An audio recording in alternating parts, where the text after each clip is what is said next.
Good afternoon, boys and girls. Today is Tuesday, December 8th, 2020. And our goal for today is to learn more about how people celebrate Christmas in the Philippines. So, our objective for today is learn all the traditions that the people in the Philippines do during Christmas. So let's begin, boys and girls. Pasko, which is Christmas, is the biggest and one of the most important celebrations in the Philippines. Boys and girls, can you believe, like I told you yesterday, that they're the country that celebrate Christmas the longest? They start in September all the way to September. Now we're gonna learn about some traditions they do during the Christmas. Christmas decorations, boys and girls, are really big about decorating Christmas.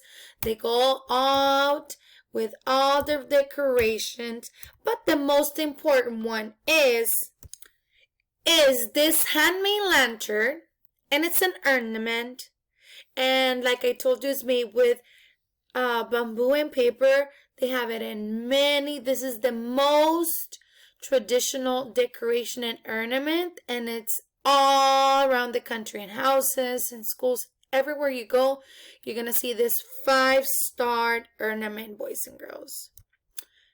Yesterday, I told you that 80% of the population in the Philippines are Catholics, so they have a lot of Catholic traditions. So the first thing that they have a nativity, and the nativity is put in malls and parks and schools and just houses. They decorate it with the nativity. Let's talk about some of the different activities that they do during Christmas. In the Philippines, they're really big about singing. They have Christmas caroling. They gather and they sing many different Christmas songs, and just to enjoy it and to gather with friends, boys and girls. Another activity that is very big in the Philippines, I hope I say it correctly, boys and girls, panunuluyan, which is very similar to the Mexican posadas, is a reenactment by present day to the difficult research of Joseph and Mary Lodging Seltzer. It's a tradition which brings together the Philippines in their own journeys of faith and hope. So, we have this celebration. It's very similar to the Mexican posadas. And the reenactment is done on the eve before Christmas in the Philippines.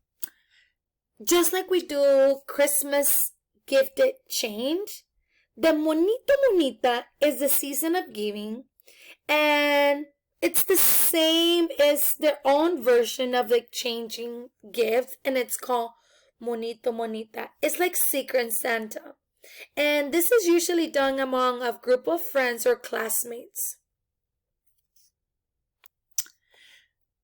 This was one of my favorite activities when I was researching about and learning about the different tradition and activities that they do in the Philippines, and it's called aguinaldo.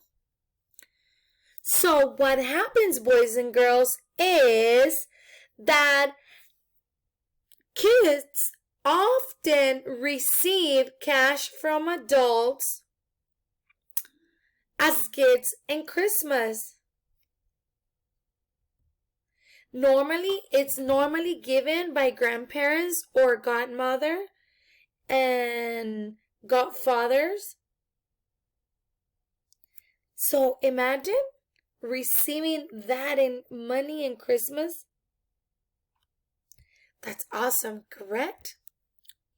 Yesterday I talked a little bit about the Simbang Gabi, which is the Misa de Gallo, boys and girls. And it starts with a novena, which is masses 9 masses that start in December 16th all the way to December 24th, which is Christmas Eve.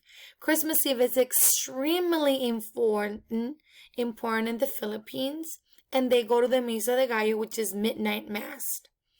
And they believe that God grants us special wishes to all the ones that hears all 9 masses, boys and girls. After the mass, the Noche de Gallo, they have their most important night, which is Noche Buena. And let's talk about their food and tradition. This is one of the main dishes that they have in the Philippines. After the mass, here are some of the... After the mass, boys and girls, the families gathers, and here are some of the things that they eat. They eat jamon and they eat lechon. Jamon is like ham. When we and during Thanksgiving, we normally eat ham. It's the same thing. And the lechon is pork. They also eat roasted chicken.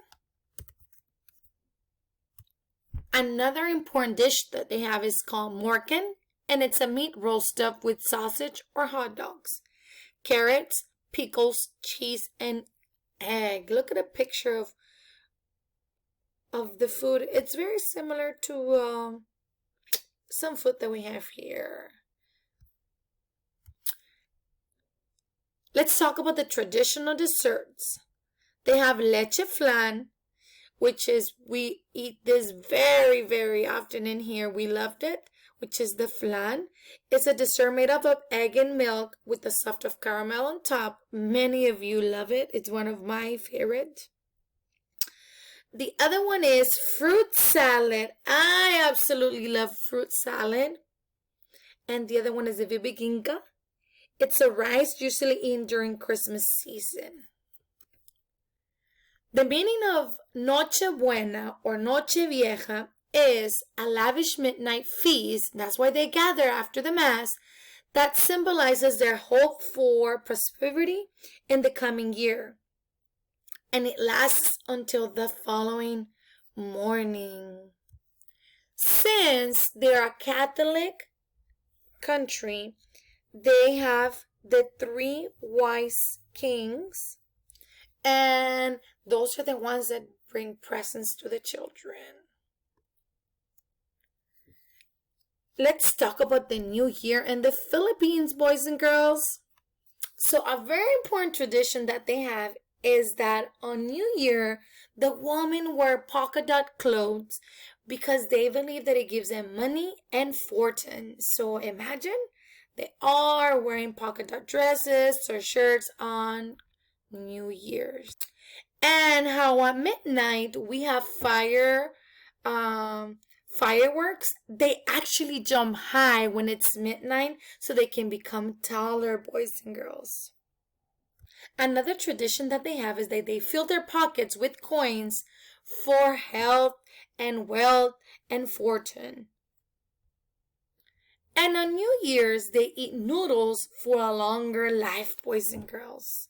They believe that eating noodles during New Year's is going to make him live longer. And this is how to say Happy New Year in Filipino, boys and girls. Maligay ang Bagong Tayan. Thank you for listening to the presentation. I am very excited that for the past 2 days we've been learning about the Philippines and their traditions. Starting tomorrow, we're going to have live classes and you're going to be able to present your projects and talk about your projects, boys and girls. Thank you for your hard work. Also, don't forget to submit your exit ticket and teams. We'll see you back tomorrow. I love you. Bye.